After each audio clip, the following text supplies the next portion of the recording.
Magandang araw mga bata!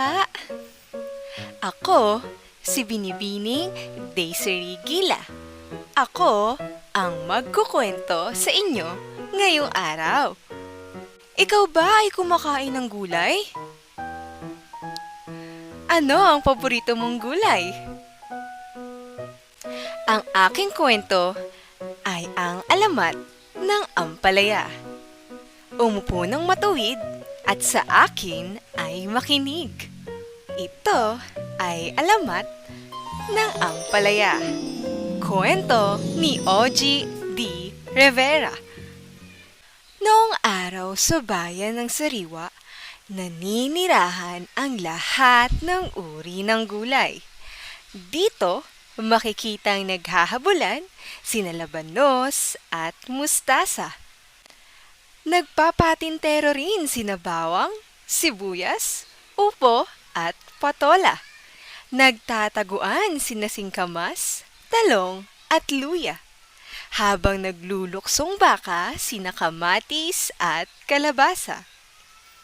Isang araw, umusbong ang isang kakaibang gulay.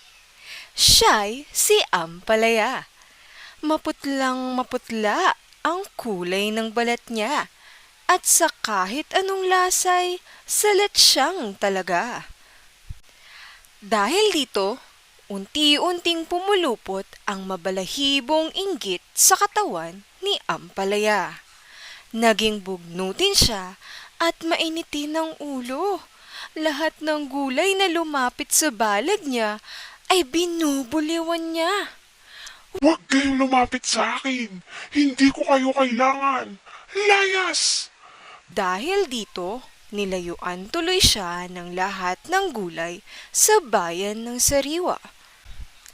Isang maalinsangang gabi, isang maitim na balak ang namulaklak sa utak ni ampalaya. Kailangang magkaroon din ako ng lasa, kulay at ganda tulad ng ibang mga gulay. Bulong ni ampalaya sa kanyang sarili. Habang nananaginip ang mga gulay, isinagawa ni ampalaya ang kanyang balak. Dahan-dahan, gumapang siya papalapit sa mga balag ng mga walang kamalay-malay na biktima. Sinunggaban niya ang tamis ni kalabasa. Isinilid niya sa isang bayong ang asim ni kamatis, pati na rin ang anghang ni luya. Nakita rin niya nakasampay sa bintana ang kaputian ni labanos. Agad niya itong kinuha. Sinaklot din niya ang lilang balat ni talong at ang luntiang pisngi ni mustasa. Ipinuslit din niya ang lutong ni singkamas, ang manipis na balat ni sibuyas, ang malasutlang kutis ni kamatis, at maging ang gaspang ni patola. Sa wakas, nasa akin na ang lahat ng lasa, kulay at ganda. Siguradong kaiinggitan ako ng lahat ng gulay. Sabi ni ampalaya sa sarili. Kinabukasan, umalingaw-ngaw ang balita tungkol sa nakawang naganap. Nagtipon-tipon ang lahat ng gulay. Lumuwa ang mga mata ng lahat nang biglang dumating ang isang di inaasahang bisita. Isang dayuhang gulay. Iba't iba ang kulay ng balat niya at kaya pa niyang mag-iba-iba ng lasa. Kahanga-hangang gulay talaga. Ngunit para kay kamatis, kaduda-duda ang pagkagulay ng bisita. Kaya't kinagabihan, tinipon niya ang mga kasamang gulay at sama-sama silang nadubok sa balag ng dayuhang gulay. Kitang-kita nila ang dayuhang gulay, nakaharap sa salamin habang isa-isang hinuhubad ang mga lasa, kulay at ganda mula sa katawan niya. Nagulat sila nang tumambat sa harap nila ang isang maputlang gulay, ang bugnuting si ampalaya. Isinakdal sa harap ng kalungti-lungtian, kasari-sariwaan, kasusta-sustansyang hukuman ng mga gulay si ampalaya. Dumating sa paglilitis ang lahat ng gulay sa bayan ng Sariwa. Nandoon din bilang hukom ang mga diwata ng araw, lupa, tubig, at hangin. Hindi pa nililikha ang gulay na nagtataglay ng lahat ng lasa, kulay at ganda ng kalikasan. Sigaw ng diwata ng araw. Ikaw May napatunayang nagkasala laban sa batas ng mga gulay at sa batas ng kalikasan. bulong ng diwata ng lupa. Ampalaya, ikaw ay parurusahan. Hikab ng diwata ng tubig.